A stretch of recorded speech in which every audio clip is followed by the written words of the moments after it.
Have you ever looked into someone's eyes and felt the world pause, as if time itself held its breath?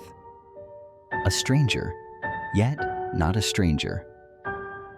A face you've never seen, yet your soul whispers, "I know you." This is not mere chance, dear one. This is the echo of a life before this one, a thread woven through the tapestry of your soul's eternal journey. Carl Jung, the sage of the psyche, spoke of the collective unconscious, a vast ocean where all souls meet, where memories of past lives linger like starlight. When you meet someone from another lifetime, it's as if the universe hums a forgotten song, and your heart remembers the melody. You, woman of depth, walking the path of healing, of shadow and light, of becoming whole. This is for you. These are the 12 signs you've met someone from a past life, each a stepping stone into the mystery of who you are and who you've always been. Let's walk this sacred ground together with open hearts and trembling hands. Breathe deep. The journey begins. Sign 1, an instant recognition. The moment your eyes meet, there's a spark, not of romance, not of desire, but of something deeper, something ancient. It's as if your soul says, "There you are, I've been waiting." Jung called this the archetype of the self, the eternal core that transcends time. When you meet this soul, it's not their face you recognize, but the energy that dances behind it, a flicker of the divine feminine, or perhaps the wounded healer calling you to remember. You might feel a shiver down your spine, a warmth in your chest, or a sudden urge to cry. This is your inner child, peeking out from the shadows, sensing a friend from a life long gone. You don't know why, but you trust them. You feel safe, even when logic begs you to question. Dear one, this recognition is a gift. It's the universe reminding you that your soul is vast, that your story spans lifetimes.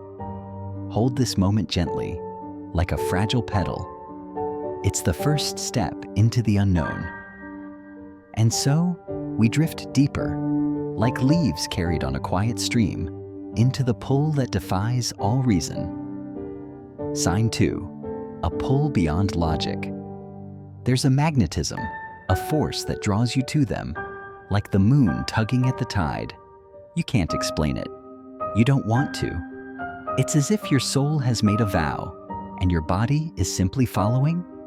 Jung spoke of the anima and animus, the feminine and masculine energies within us all, seeking balance, seeking union. When you meet this soul, they awaken something dormant, a piece of you that's been asleep for centuries.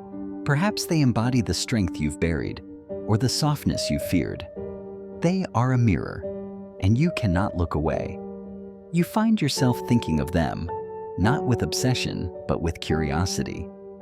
Why do they feel so familiar? Why does their laugh echo in your dreams? This pull is not about possession, but about completion. It's your psyche reaching for wholeness, guided by the stars of a life you no longer remember. Sweet soul, trust this pull. It's not here to confuse you, but to guide you. Let it lead you to the edges of yourself, where shadows wait to be embraced. And so, we slip into the realm of dreams, where the veil between worlds grows thin.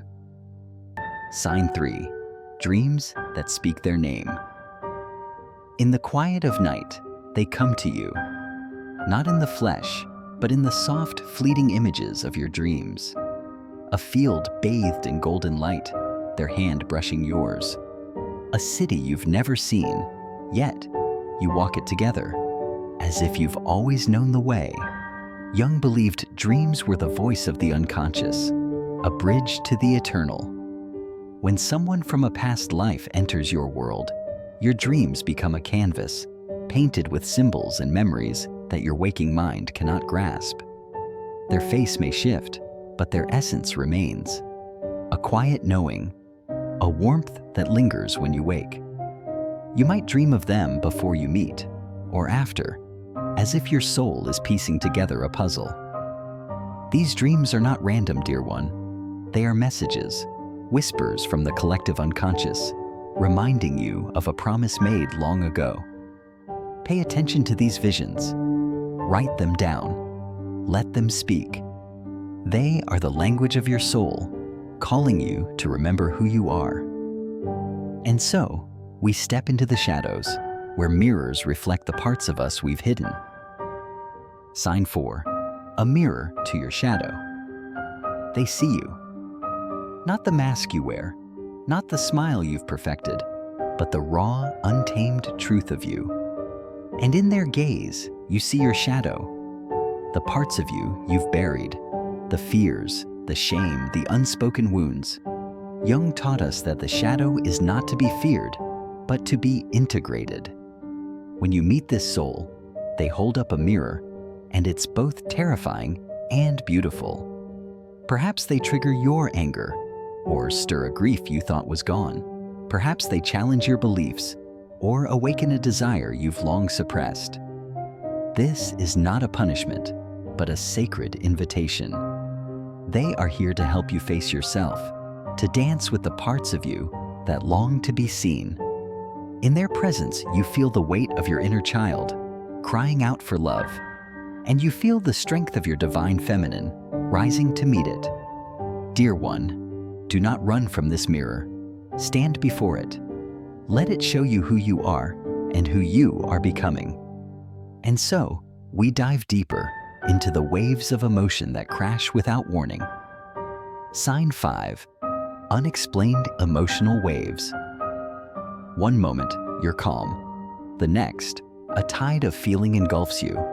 Joy, sorrow, longing, fear, all swirling together, triggered by their voice, their touch, or simply their presence. Jung called this the work of the unconscious, where past lives leave their echoes. When you meet this soul, your emotions become a portal, a doorway to memories you cannot name. You might weep without knowing why, or laugh with a freedom you've never felt. It's as if your heart is remembering a story your mind has forgotten. These waves are not chaos, dear one. They are the language of your soul, speaking of love lost, promises kept, or wounds left unhealed. They are the feminine energy within you, flowing freely, refusing to be contained. Embrace these emotions. Let them wash over you. They are cleansing, healing, guiding you toward wholeness. And so, we find ourselves at home, in a place that feels like forever. Sign 6. A sense of home. When you're with them, the world falls away. There's a quiet, a stillness, as if you've returned to a place you've always known. Their presence is a sanctuary, a hearth where your soul can rest. Jung spoke of the archetype of the mother, the eternal source of comfort and belonging.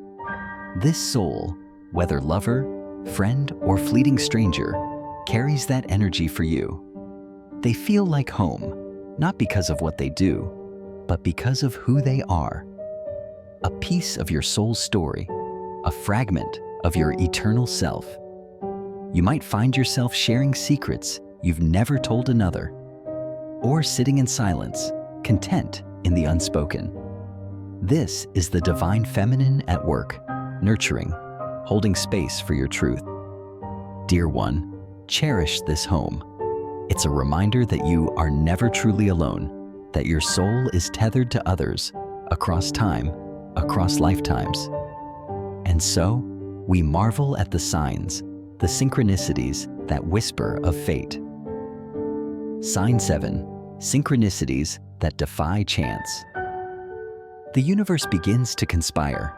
You see their name everywhere, on a street sign, in a book, in a song that plays at just the right moment.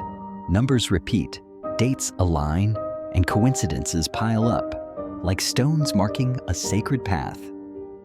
Jung called this synchronicity, the meaningful coincidences that reveal the hidden order of the cosmos.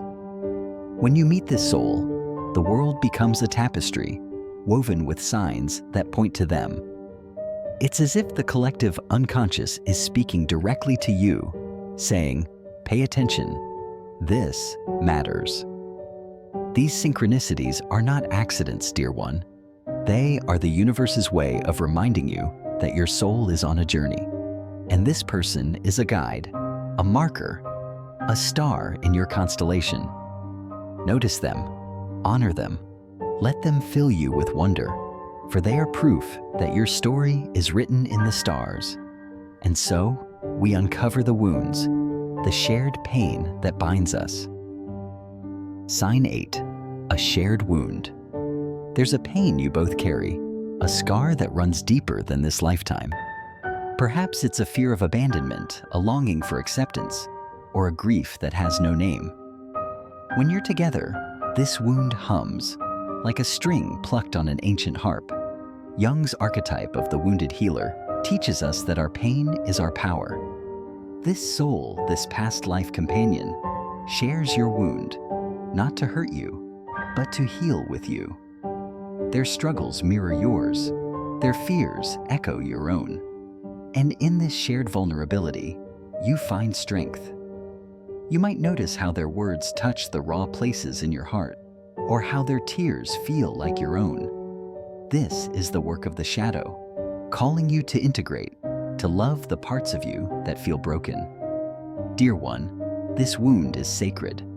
It's a bridge between your souls, a reminder that healing is never done alone. And so, we answer the call to heal together as one. Sign 9, a call to heal together.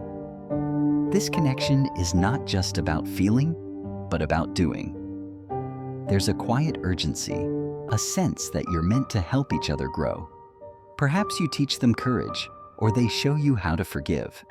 Perhaps you hold space for their pain, or they guide you to your light. Jung believed that true individuation, the journey to wholeness, happens through relationships. This soul is your partner in that sacred work. They are not here to save you, but to walk beside you, to challenge you, to love you through the shadows. You might find yourself changing in their presence, shedding old skins, embracing parts of yourself you've long ignored. This is the divine feminine rising, the energy of creation and transformation flowing through you both. Dear one, answer this call. Step into the healing.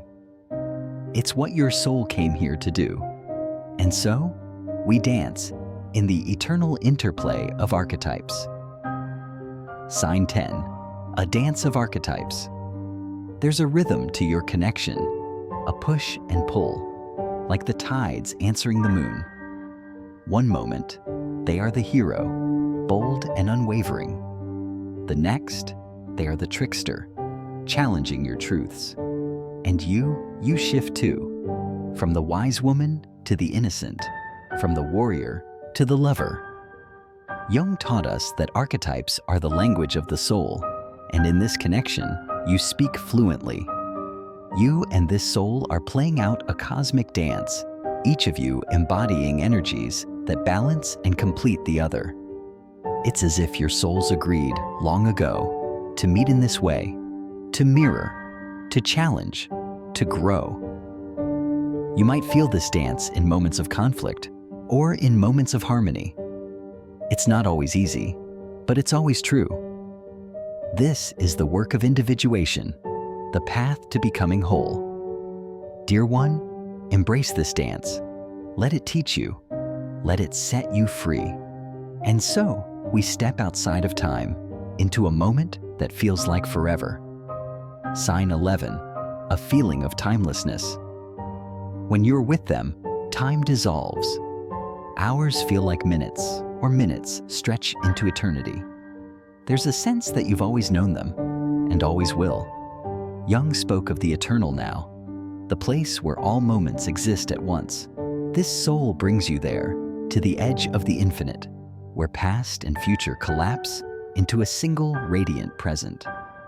In their presence, you feel the weight of lifetimes and the lightness of being fully here, fully now. You might notice this in quiet moments, a shared glance, a touch that feels like a memory. It's as if your soul is saying, "This is what it means to be alive." Dear one, savor this timelessness. It's a glimpse of your eternal self, a reminder that love transcends all boundaries, even time itself. And so, we prepare to let go, with love, with grace, with gratitude. Sign 12, a sacred farewell. Not all connections are meant to last in this lifetime. Sometimes, this soul crosses your path for a moment, a season, or a single fleeting encounter. But even as you part, there's a knowing. This is not the end, but a pause in an eternal story. Jung believed that every goodbye is a step toward integration, a chance to carry the lessons forward. This past life companion leaves you changed. They've shown you your shadows, your strengths, your capacity for love. And as you release them, you release a part of yourself, the part that clings, the part that fears. You might feel a quiet ache or a radiant peace. Both are sacred. This farewell is not a loss, but a completion, a moment of wholeness. Dear one, honor this goodbye. Let it be a prayer, a blessing, a promise to meet again, in another life, in another form.